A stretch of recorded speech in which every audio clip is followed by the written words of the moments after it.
तो आज हम पढ़ेंगे महात्मा गांधी और राष्ट्रीय आंदोलन, सविनय अवज्ञा और उससे आगे। महात्मा गांधी का क्या योगदान रहा भारत के राष्ट्रीय आंदोलन में। हम जब किसी भी देश में हमने देखा होगा कि दूसरे देशों का जब हम इतिहास पढ़ते हैं तो उसमें हमने देखा है कुछ महान व्यक्तियों के नाम है। जैसे इटली का एकीकरण आपने 10th में पढ़ा था, बोलिए पढ़ा था आपने 10th में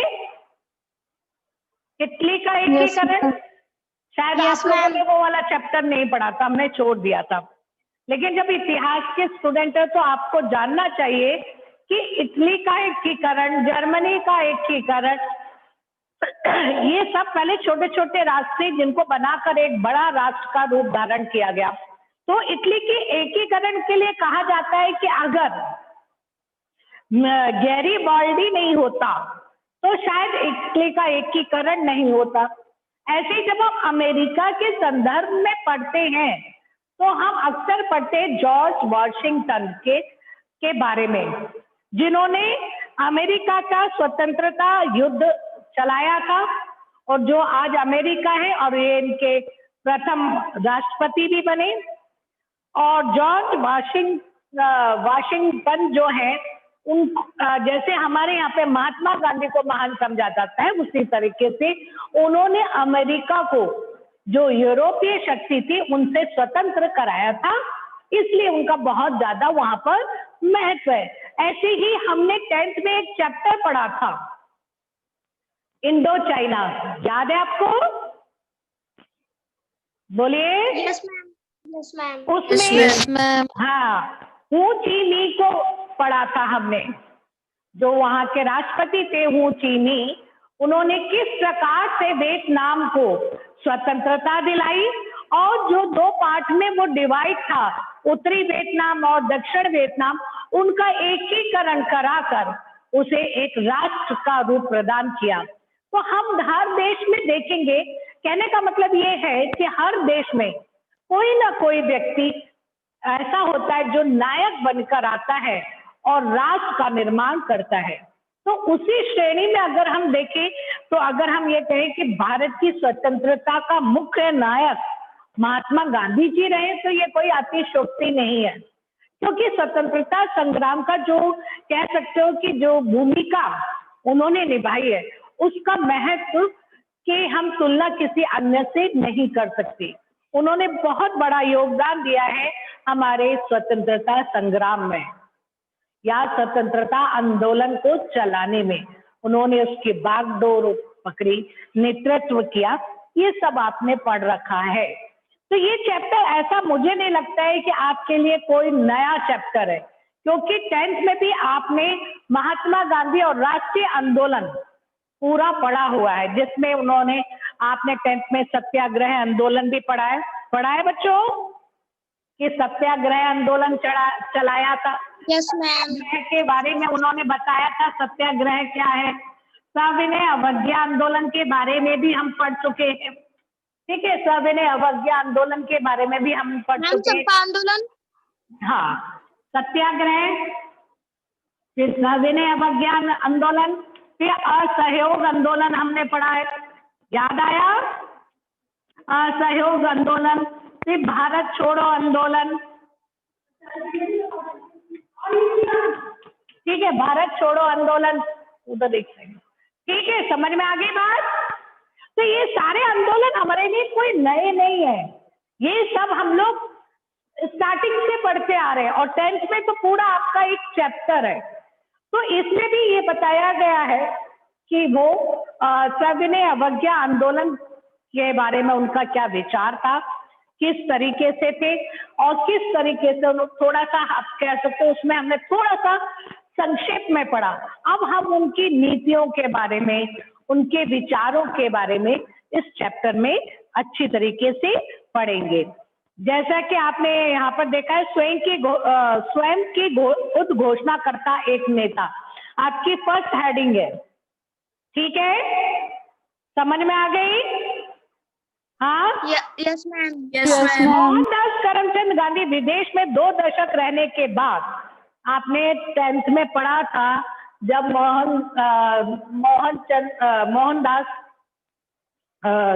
मोहनदास करमचंद गांधी, करमचंद ये इनका गांधी। नाम पूरा है, मोहनदास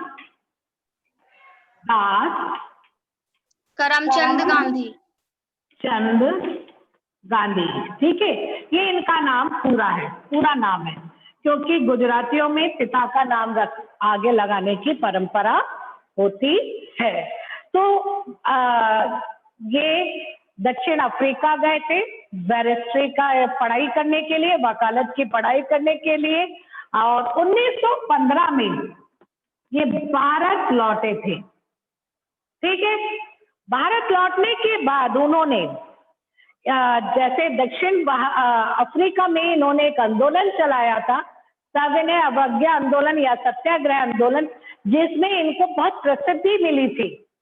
उन्होंने वहां पर जो नस्ल भेदी परंपरा थी, नस्ल भेदी जो परंपरा थी, उसका विरोध किया था। कितने बच्चे जानते हैं नस्ल भेदी परंपरा क्या होती है, बताइए। मैम जिसपे मैम रंग के आधार पर, मैम जिसमें काले गोरे का भेद किया जाता है, जिसमें काले गोरे का भेद किया जाता था, क्योंकि हमें मालूम है दक्षिण अफ्रीका में यूरोपीय कंट्रीज ने अधिकार कर रखा था, गोरे लोगों ने अधिकार कर रखा था, और वो रंग के आधार पर भेदभाव करते थे। जो काले रंग के थे उनके साथ बड़ा ही दुर्व्यवहार और अपमानजनक व्यवहार किया जाता था। तो महात्मा गांधी ने वहां पर इस तरीके से सविनय अवज्ञा आंदोलन आरंभ करके एक उदाहरण रखा। उन्होंने कहा कि जैसे उन्होंने अपनी बुक में कहा है, और सत्याग्रह का मतलब उन्होंने स्पष्ट समझाया है कि अगर आपका लक्ष्य सत्य है तो जो उत्पीड़क है, जो आपका शोषण कर रहा है, वो कितना भी ताकतवर हो, उसे आप बिना हिंसा के, बिना हथियारों के उसे नीचे झुका सकते। तो उन्होंने केवल कहा नहीं, इस चीज को प्रैक्टिकली दक्षिण अफ्रीका में करके दिखाया। उन्होंने वहां पर इस नस्ल भेदी जो परंपरा चली आ रही थी, उसके विरुद्ध उन्होंने ये आंदोलन किया और अपनी बात मनवाई, और वहीं से इनको टाइटल मिला महात्मा। ठीक है, इन्होंने वहां से ही ये दर्शाया कि वो एक वाकई महात्मा है। सत्याग्रह आंदोलन उन्होंने वहां पर आरंभ किया था, और उन्होंने स्पष्ट किया है सत्याग्रह का, यानी सत्य के साथ आग्रह करना, यानी आपका अगर लक्ष्य सत्य है तो उत्पीड़क कितना भी ताकतवर, कितना भी बलवान हो, उसे हम बिना हिंसा के झुका सकते। और इसका उन्होंने प्रैक्टिकली एग्जाम्पल दक्षिण अफ्रीका में दिया। इसके बाद क्या हुआ, ये जो एक तरीके से कह सकते हो, इस घटना के बाद उनकी प्रसिद्धि पूरे हर जगह फैल गई। लोगों ने जाना कि कोई ऐसा व्यक्ति भी है दुबला पतला सा, जो बिना हिंसा के अपनी बात मनवाना जानता है। और जब 1915 में वो भारत आए, ठीक है, तो उन्होंने यहाँ 1 साल भ्रमण किया पूरे भारत में। उन्होंने कहा कि आंदोलन आरंभ करने से पहले मुझे पूरे भारत में भ्रमण करना है, घूमना है, ताकि मैं यहाँ के लोगों के विचारों को जान सकूं, यहाँ के लोगों का जीवन कैसा है ये समझ सकूं। उसके बाद ही आपको मालूम होना चाहिए, उन्होंने लगातार 3 आंदोलन चलाए। कौन कौन से थे, बोलिए। ये तो 10th का ही है, अभी तो मैंने कुछ 11th का पकड़ा ही नहीं है, ये सब तो मैं 10th का ही बता रही हूँ। 1915 के आंदोलन, संयोग ना लगातार। हाँ, सबसे पहले कौन, नहीं 1915 में भारत आए, और उसके बाद उन्होंने 3 सविनय अवज्ञा आंदोलन आरंभ किए। वो कहाँ किए थे, ये 10th में कई बार क्वेश्चन आ गया है कि उनके मैम बिहार में क्रमबद्ध मैम बिहार के चंपारण में, अहमदाबाद में क्या था, 1916 और में, एक 1916 में चंपारण में, और 1917 में कहाँ, बोलिए, खेड़ा। ठीक, मैम अहमदाबाद के खेड़ा में। खेड़ा। और उसके बाद 1900 अहमदाबाद गुजरात में, अहमदाबाद में कपड़ा मिल के लिए, ठीक है ना। तो इस तरीके से उन्होंने ये 3 आंदोलन चलाए कपड़ा मिल में, और इन तीनों आंदोलन में बिना हिंसा के ही उन्होंने अंग्रेजों को झुकने के लिए मजबूर कर दिया था। उन्होंने अपनी बात मनवाने के लिए मजबूर कर दी थी। जैसे चंपारण में, बता सकते हैं किस लिए आंदोलन चला था, किस बात को लेकर ये आंदोलन चला था? यस मैम, चंपारण के मतलब किसान थे मैम, उन्हें अपनी खेती के 15% में मैम वो नील की खेती करनी होती। हाँ, उन्होंने जो चंपारण में जो नील की खेती होती थी उसके विरोध किसानों ने इस आंदोलन को किया। खेड़ा में किस लिए किया गया था? मैम कपड़ा, खेड़ा में कपड़े के लिए नहीं मैम शायद वो तो अहमदाबाद में हुआ था कपड़ों की मिल के लिए। तो खेड़ा में अकाल पड़ने के बाद वो लगान कम करने की मांग कर रहे थे। यस मैम, है यस ना, मैम। तो इसलिए, और ये तीनों ही आंदोलन बहुत सफल रहे और गांधी जी अपनी बात मनवाने में पूरी तरीके से सफल रहे, अंग्रेजों को झुकना पड़ा। उसका ही नतीजा हम देखते हैं, जब अंग्रेजों ने देखा कि ये एक व्यक्ति बिना हथियार के और लोगों को राष्ट्रीय प्रेरणा दे रहा है और हमारे विरुद्ध आंदोलन कर रहा है, तो अगर हमने इसको नहीं रोका तो निरंतर क्या होगा, हो सकता है कि ये हमारे लिए रिस्की हो जाए, राष्ट्रीय आंदोलन भारत का तीव्र गति प्राप्त कर ले और हमें अपने जल्दी से हमारा अपना बोरिया बिस्तर बंद जाए। तो यही कारण था कि 1919 में उन्होंने एक एक्ट पारित कर दिया था। कौन बच्चा बताएगा कौन सा एक्ट था वो? Ma'am Rowlatt act. हाँ, Rowlatt act. Rolex act.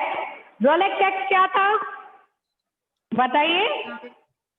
Ma'am उसमें जो मतलब भारत के जो मतलब लोग थे मैम, उन्हें मैम बिना मतलब उनका अपराध बताए उन्हें जेलों में डालने लग गए थे। गुड। यानी आपको याद है, प्रतिबंध लगा दिया था। हाँ, प्रतिबंध लगा दिया था। मैम वो समूह में खड़े भी नहीं हो सकते थे।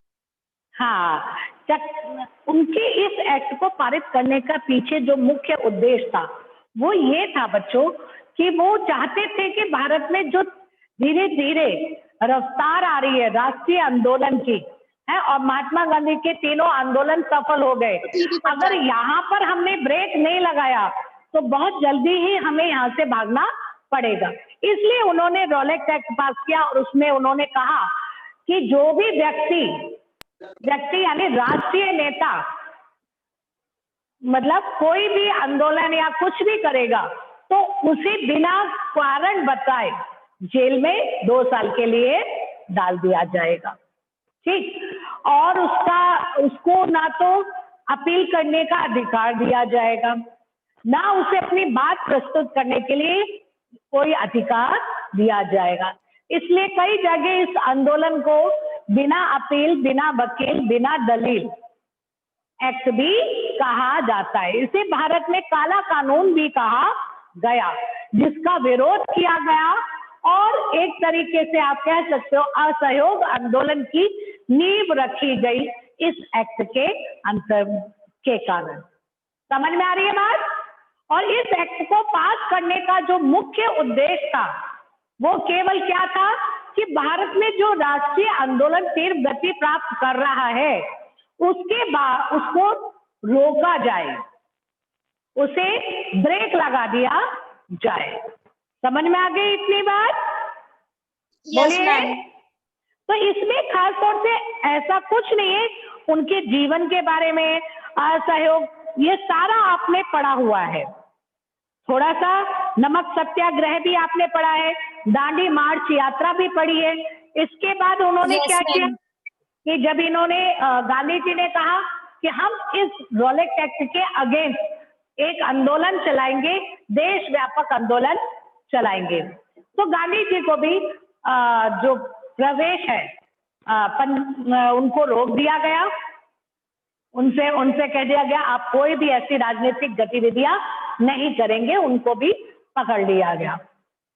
तो इन सब बातों का प्रभाव आपने पढ़ा होगा कि पंजाब में जो जलियांवाला बाग कांड हुआ, मैम 13 अप्रैल 1919।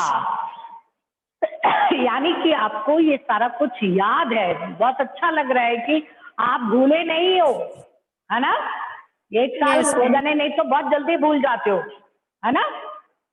तो उसके बाद रॉलेट एक्ट के बाद 13 अप्रैल 1919 में पंजाब में जलियांवाला बाग कांड भी हुआ, क्योंकि इस एक्ट का विरोध किया जा रहा था। हर जगह रैलियां निकल रही थी, जुलूस निकल रहे थे, लोग इसका विरोध कर रहे थे। तो इस एक्ट ऐसे ही पंजाब में बैसाखी आती है, ठीक है। बैसाखी के समय वहां पर मेला लगा हुआ था, लोग वहां पर एंजॉय कर रहे थे, काफी मात्रा में लोग थे। तो वहीं पर एक शांतिपूर्वक जनसभा भी की जा रही थी, जिसका मुख्य उद्देश्य इस एक्ट से संबंधित था, ठीक। कोई ऐसा उसमें हथियार वगैरह नहीं थे, बिल्कुल शांतिपूर्वक तरीके से ये सभा की जा रही थी। लेकिन जो ब्रिटिश शासन था, मैम जनरल डायर, हाँ जनरल डायर, उन्होंने रात को मार्शल लॉ की घोषणा कर दी थी, और इस तरीके से की थी कि कुछ लोगों को पता था और कुछ लोगों को जानकारी नहीं थी। अधिकांश गोलमोल तरीके से कह सकते हो कि पूरी स्पष्ट रूप से लोगों को पता ही नहीं था कि उस टाइम मार्शल लॉ लागू कर दिया गया है। तो लोग वहां पर इकट्ठे थे, लोग मीटिंग कर रहे थे। तो जनरल डायर अपनी सेना को लेकर, है ना, उस बाग में घुस गया। आपको मालूम होना चाहिए उस बाग, आप लोग को कई बार टूर में ले भी गए हैं हम जलियांवाला बाग में, तो वहां पे देखेंगे कि एक ही गेट है आने और जाने का। Yes ma'am. यस तो मैम। वहां पर उसने तोप जनरल लगा डायर ने वो गेट बंद करवा दिया था।